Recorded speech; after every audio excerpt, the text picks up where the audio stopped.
All gone, Patricia announced with a triumphant smile, swiveling my office chair to face me as I stood frozen in the doorway. 15 years of your so-called research, deleted with just a few clicks. Now you can focus on being a proper wife to my son. My name is Olivia Parker, and at 35, I watched my mother-in-law destroy what she thought was my life's work in molecular oncology research. The cruel satisfaction in her eyes made my stomach turn, but I kept my expression neutral. Why? I asked quietly, my hands steady despite the rage building inside me. That research could help thousands of cancer patients. Patricia scoffed, standing up from my chair with the same aristocratic grace she'd wielded like a weapon since the day I married her son, Michael. Help people. Please, you're just hiding in this home office, playing with your little computer models while my son needs a real wife. Someone who can give him children, host dinner parties, be there when he comes home. I glanced at my computer screen, now wiped clean of the molecular simulation models I'd spent years developing. Models that could revolutionize targeted cancer therapy, potentially saving countless lives. Patricia had no idea that her action would trigger something far bigger than her petty attempt to control me. Michael supports my work, I said calmly, watching her perfectly manicured hand rest possessively on my desk.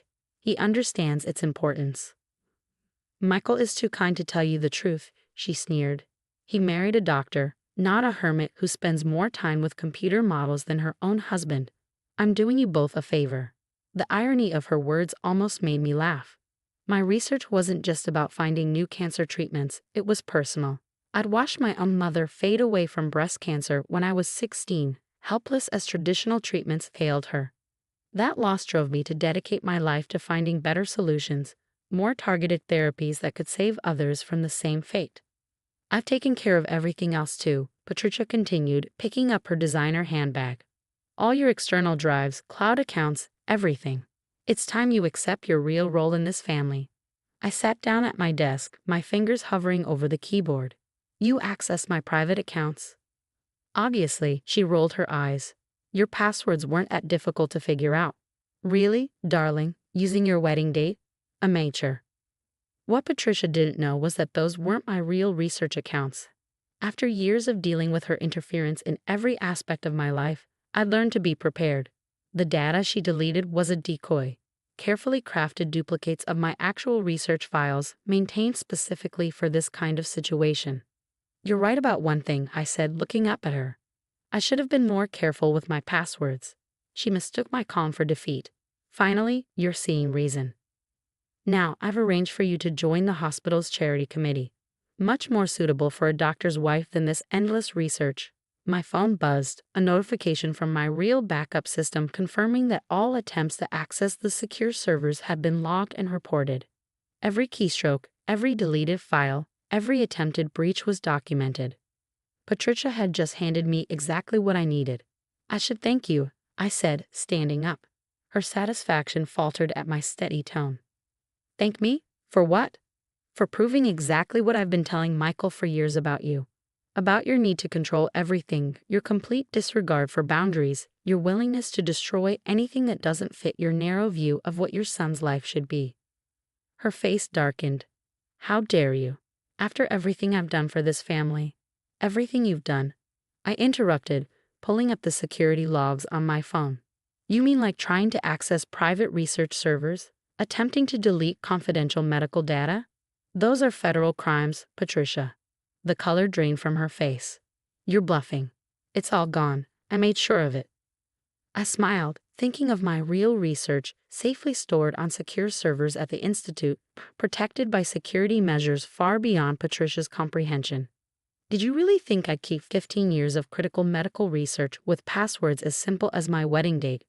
I don't believe you, she said, but her voice wavered. You're just trying to save face. My phone buzzed again. This time a call from Dr. John at the Research Institute. Excuse me, I said, answering the call. Yes, doctor? The latest simulation results? That's fantastic news. Patricia's expression shifted from confusion to dawning horror as I discussed the very research she thought she'd destroyed. When I hung up, she was gripping her handbag so tightly her knuckles were white. How? She demanded. I deleted everything. No, Patricia. You deleted decoy files I created specifically for people like you. People who think they have the right to control others, to destroy what they don't understand. I turned my computer screen toward her, showing the login page for the Institute's secure server. My real research has always been safe.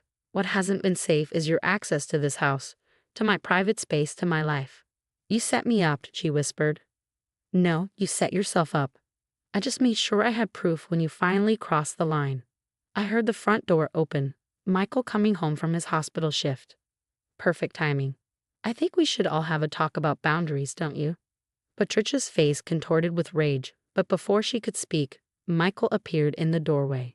One look at his mother's face, my calm demeanor, and the computer screen told him something was very wrong. What's going on? He asked, his eyes moving between us. I held up my phone, the security logs clearly displayed. Your mother decided to take matters into her own hands regarding my research. I think you should see exactly what she tried to do.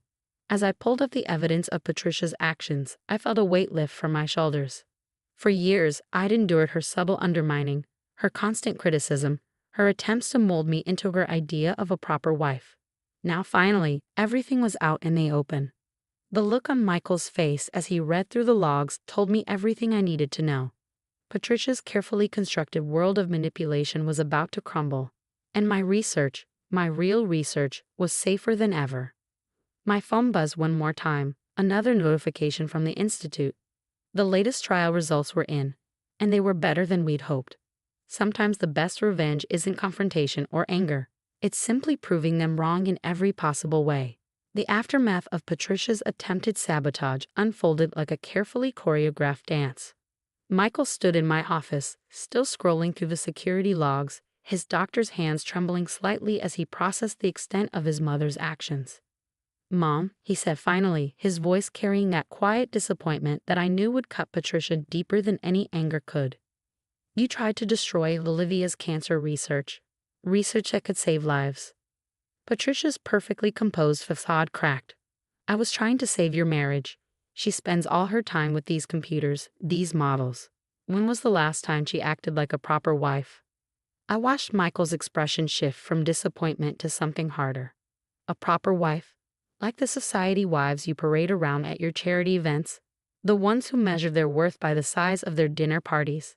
Those women understand their responsibilities to their families, Patricia shot back.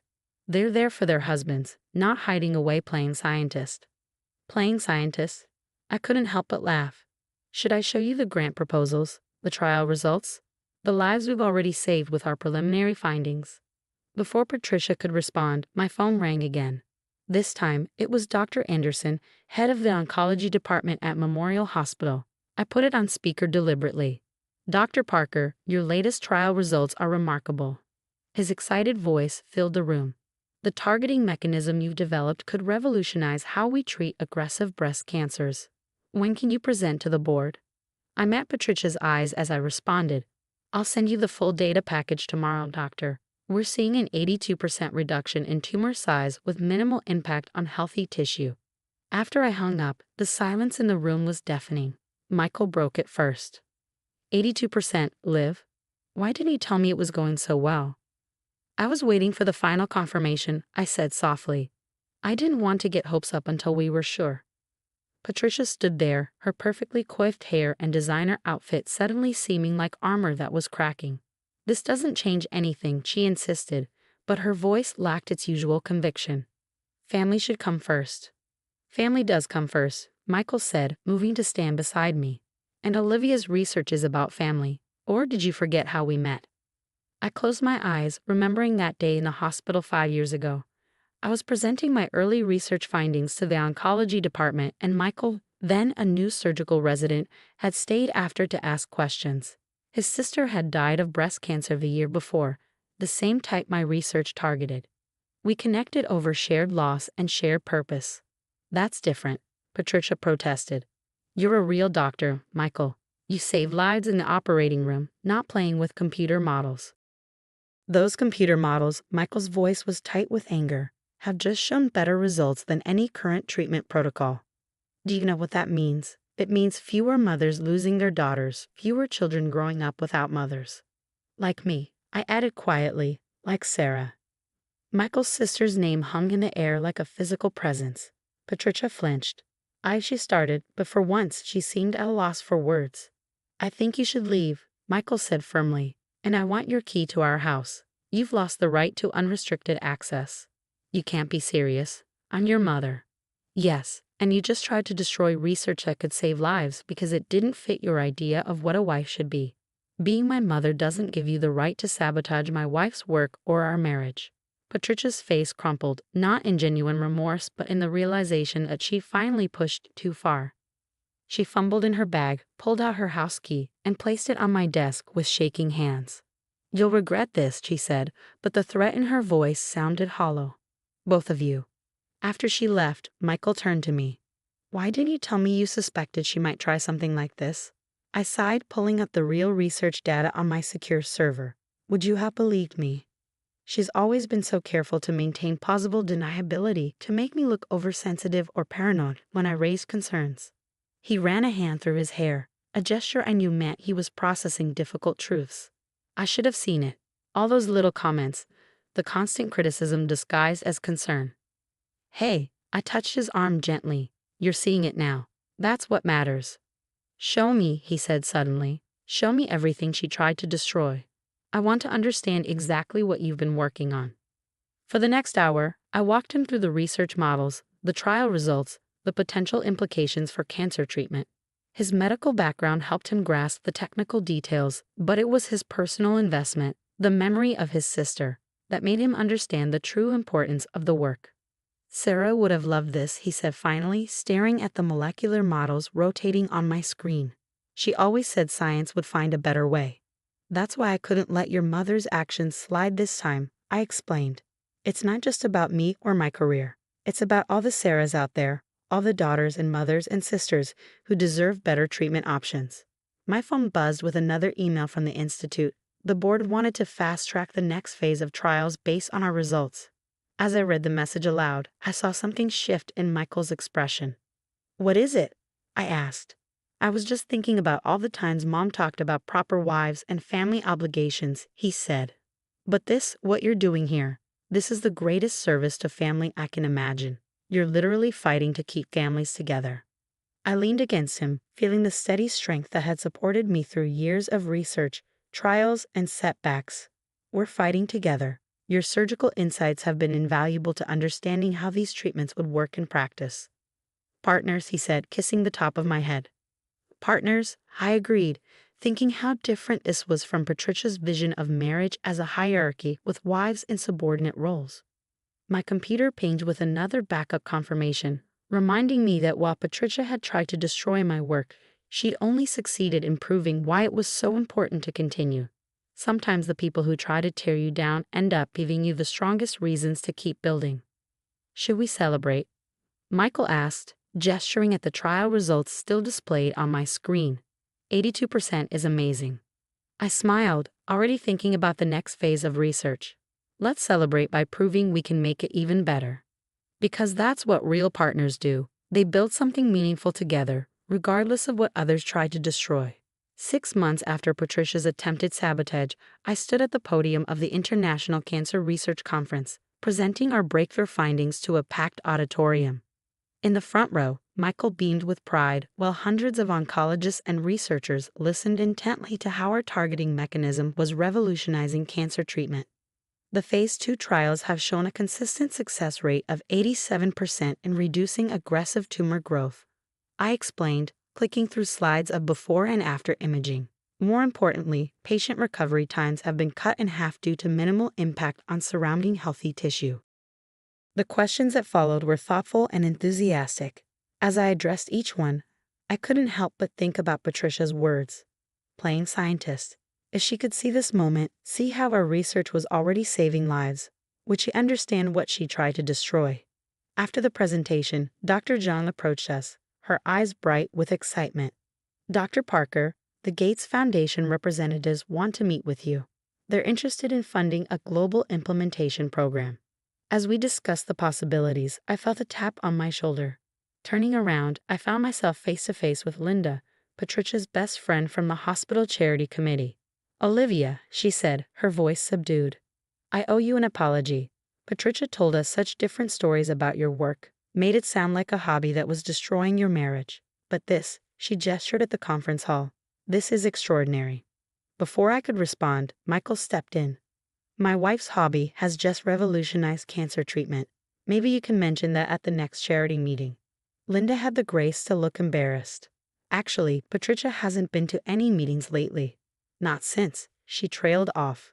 Not since she showed everyone who she really is. I suggested quietly.